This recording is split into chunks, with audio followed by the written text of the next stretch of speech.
Hey guys, we've got news on Global for December 30th. News being used loosely here because we don't really have much going on. And because of that, I didn't really waste a guest on this week. So it's just going to be me because there's like nothing happening this week. Super dead week. But the few things that are going on we'll cover briefly. So one thing is the EX Coin Exchange is being updated. Now this is actually the following week on January 6th. So it's just giving you like an extra week of warning to let you spend your current coins on the current shop if you want to, but it's being updated to this new selection. Transcension Pearl is always good to grab. I usually grab that each month, each time it updates. As far as the Neovision's Awakening shards, C Card and Ignis are still usable today if you want them. The rest of these are, just to be straight up honest here, pretty terrible and worthless. Like Sarah, Dark Veritas, Laswell, Reagan, Conchira, and Old Tifa. All of these are, yeah, just really, really outdated. Would not recommend using anything to invest in these units unless you're just a big fan. But, C Card and Ignis can still see use today. They have a little bit of use. Yeah, that's that. The banner for the week is a rerun banner. This is the Final Fantasy VII premium units, Sephiroth, Tifa, and Aerith. Amusingly enough, the rerun is worse than the original. The pity price has gone up. It was 60k originally. The pity is now 65k or 65,000 lapis to get one of these guaranteed. It's also a split three-way banner, but the rate up here says 4% rate, so hopefully it's 1% each and then 1% off banner. I don't think they confirmed that in the news. Yes, we won't know that for sure until the banner goes live on Thursday. But yeah, you would think the price of these units would go down over time, but apparently the price is going up for reruns, which makes absolutely no sense. But that's the way it is. Something else to notice. Keep this in mind, especially if you're a newer player or a player that took a break during the original banner. Sephiroth's katana is not available from this. And his katana is kind of a big deal. It was a limited item. It is apparently not coming back for the rerun. So keep that in mind if you're going for Sephiroth. While he is still an amazing unit even without his katana, if you missed his original katana, you will unfortunately never be able to use Sephiroth at his full potential. He's still really good though.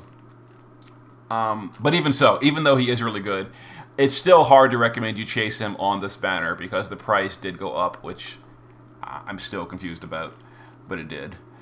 And the shop is really bad too. So the shop has nothing in it. The summon coins literally has nothing except for just generic stuff. Like there's no STMRs, there's no rainbow units, there's no fragments to exchange. Nothing is in this shop except for which Lapis could be good depending on the amount. I'm assuming it's not going to be that much, but we don't know. We'll see. Pearls and then the usual stuff. Yeah, so like this is they just really phoned in this banner. This is they aren't even trying. I don't know. It's weird. But there's our banner for the week. We're also getting Item World, which is fine. Item World. I do have a few new items to run, so it's always nice. The free special Item World unique item is pretty terrible. It's a really low magic rod, and it gives, if you look down here, the special enchantment is 25% killer against aquatic and plant, which I assume they're trying to do for like the current Clash of Wills, but give me a break. Like Tiana has to use a throwing weapon for her passive killers. This is a rod. It won't even activate Tiana's killers.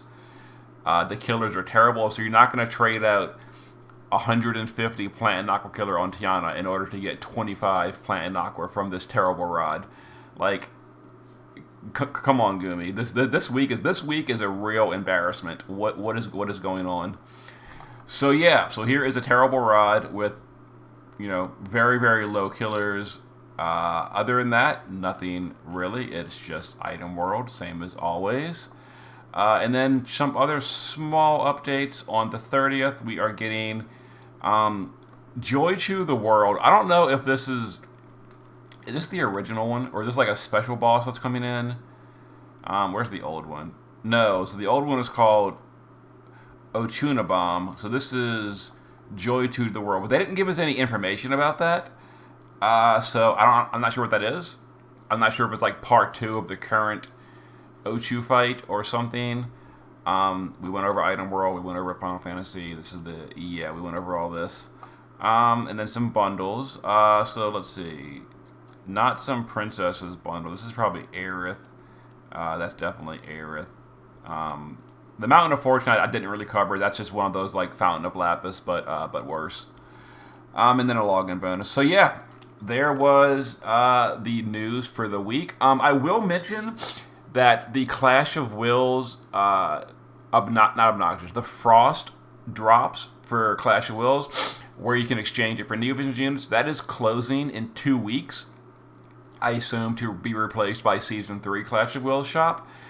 So make sure you spend your Season 2 or Frost drops before that refreshes in 2 weeks. You're not going to be getting any more. Assuming you already finished Clash of Wills, that's the last of these you'll be getting. So you can get your 3 Neovisions picks or 4 if you bought the Fortuna bundle. I will point out briefly in the Frost shop is the unit Rain and Fina. Their STMR is pretty decent for the upcoming premium unit Tyvis. If you're a fan of Tyvis, you can plan to chase Tyvis. Rain and Fina's STMR, the sword bow of Unbreakable Faith or whatever. It's good for that unit. It's not his best in slot versus some races, but versus other races, it will be his best in slot. So you might want to grab a copy of Rain and Fina from the Frost shop if you've never pulled a single one, like me. I've never pulled a Rain and Fina, so I went ahead and I actually grabbed 2 of them from the Frost drop shop. But yep, that's the news for the week. Really, really unfortunate week, super dead week, end of the year. I guess people were all, out of the office for vacation or something because, I don't mind a dead week, which is fine. Dead weeks are fine. I don't understand why they have to make it a bad dead week. They increased the pity on these premium units. That is just uncalled for. I don't even need these. I've got EX3 of these units, so this doesn't even affect me. It just irritates me because, why would you increase the price of the pity on a rerun? These units are now 4 months old. Their overall value is not as good as when they first came out, and you increase the price. What is the point? And then this rod really irritates me because these bad killers, and the only person that would even possibly use this in Clash of Wills would be Tiana. You're not bringing any other mage to Clash of Wills except Tiana, and it's a rod that doesn't activate her passives. And what is the point? It is such a bad design, and whatever. This is not a rant video. This is a news video. I'm going to go ahead and end it here. So that's the news for the week. I guess we'll look forward to more interesting news next week. See you then.